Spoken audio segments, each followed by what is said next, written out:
2003 kan langsung masuk majalah Warta Bisnis sebagai pemasar terkaya nomor 1. Jadi orang langsung, oh gila bocah ajaib gitu. Padahal dia nggak tahu 8 tahun kere belakangnya itu. Orang tuh kadang-kadang cuma lihat hasilnya aja, nggak ngelihat prosesnya gitu. Susah payah di belakangnya itu. Nah, kemudian Pak Louis punya nasihat nggak atau pesan-pesan untuk orang-orang yang sedang menjalani bisnis MLM tapi sedang drop atau down? Sebenarnya kalau kita bicara down sih sebenarnya gampang aja ya. Ngapain juga down, nggak ada untungnya. Coba kasih tahu saya apa untungnya down.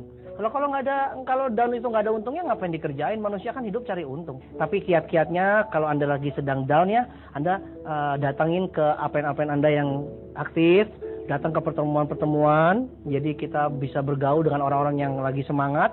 Antusiasme itu menular. Dengerin kaset-kaset yang lagi semangat, Anda pasti akan bangkit lagi. Lama-lama kalau Anda biasakan seperti itu terus, lama-lama Anda nggak bisa down lagi.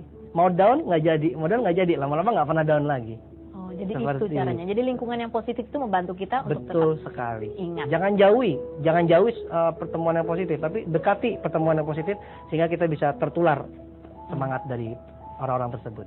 Tapi bagaimana nasihat Pak Louis ini untuk orang-orang yang jangankan mau datang ke pertemuan, ikut MLM aja udah trauma? Kalau kita bicara trauma, coba kita lihat ya, contoh.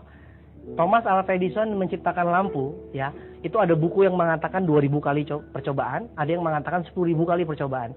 Anda bayangkan, Thomas Alva Edison 2000 kali ya atau 10.000 kali percobaan baru bisa nyala lampu. Bayangkan kalau Thomas Alva Edison itu trauma, gelaplah kita. Kayak lilin ya. Di studio kita ngobrol gini pakai lilin nanti. Ya. Jadi nggak ada gunanya lah trauma. Buat apa kita harus trauma? Lalu ya, semua orang sukses itu adalah orang-orang yang paling banyak gagal. Bahkan mereka jauh lebih banyak gagal daripada orang-orang yang gagal. Karena mereka banyak mencoba. Kalau orang-orang yang gagal ini nggak pernah nyoba. Terus satu lagi contoh ya, anak kecil ya. Waktu Mbak Feni, waktu kecil, waktu bayi kan kita lihat ya. Kita belajar jalan, ingat ya? Kita belajar jalan, terus kita jatuh seperti itu. Nah bayangin aja kalau bayi trauma coba. Ayo bangun, Susi bangun. Nggak mau trauma. Lah mamanya bingung ya. Susi kenapa trauma? Susinya bilang, mama aja juga trauma.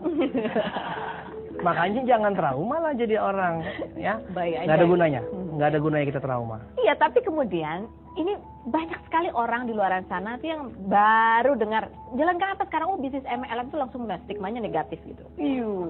Apaan tuh gitu. Iya. Gimana ini? Kalau kita bicara orang negatif, aduh itu mah memang dari sononya ya, kodratnya ya.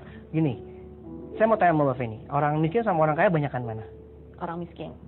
Orang sukses sama gagal? Banyakan orang gagal. Berarti orang-orang yang berpikir positif sama orang-orang yang berpikir negatif banyakan mana?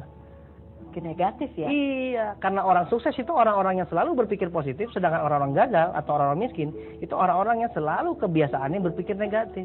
Jadi nggak usah diapa-apain, menurut sononya seperti itu. Hidup itu seperti piramida. Di puncaknya orang terkaya, di bawahnya orang termiskin. Jumlahnya kelihatan lebih banyak orang yang di bawah. Nah, Mbak Feni saya mau tanya, mau jadi yang di puncak apa yang di bawah? Puncak lah. Kalau mau jadi yang di puncak, gaulnya sama siapa? Ini sama orang yang di puncak juga. Ngobrolnya? Sama yang di puncak. Belajarnya? Sama di puncak juga. Semua main di puncak. Iya. Nah, berarti kalau kita mau belajar ke puncak, dilihat dari modelnya seperti ini aja, mendaki. Mendaki itu susah kan? Iya. Sulit kan? Penuh rintangan, penuh cobaan. Tapi mendaki menuju sukses, betul nggak? Iya. Jadi sulit gitu loh memang mendaki puncak. Tapi kalau kita gaul sama orang-orang negatif, akhirnya kita jadi orang-orang susah di bawah, hidupnya lebih sulit nggak? Ya. Lebih sulit kan? Jadi yang namanya kehidupan itu kesimpulannya gini, sukses memang sulit, tapi lebih sulit kalau tidak sukses. So what gitu loh. Itu pertanyaan untuk Pak Louis. Iya. Jadi untuk orang-orang yang berpandangan negatif, bagaimana cara kita menghadapinya? Kita tidak usah pikirkan orang lain. Yang penting kitanya mau jadi sukses, kita harus berpikir positif. Kalau kita berpikir positif, otomatis akan menular kepada yang orang lain yang negatif, sehingga mereka berubah menjadi positif. Jadi, banyak orang sukses itu adalah orang yang mengendalikan lingkungan, tapi orang gagal orang yang dikendalikan lingkungan. Jadi semua kuncinya, jawabannya semua kembali kepada diri kita sendiri. Kita punya impian, kita akan menularkan impian kita. Kita punya sikap positif, kita akan menularkan kepada orang negatif. Jadi kuncinya bukan di luar, di sini, di kita sendiri.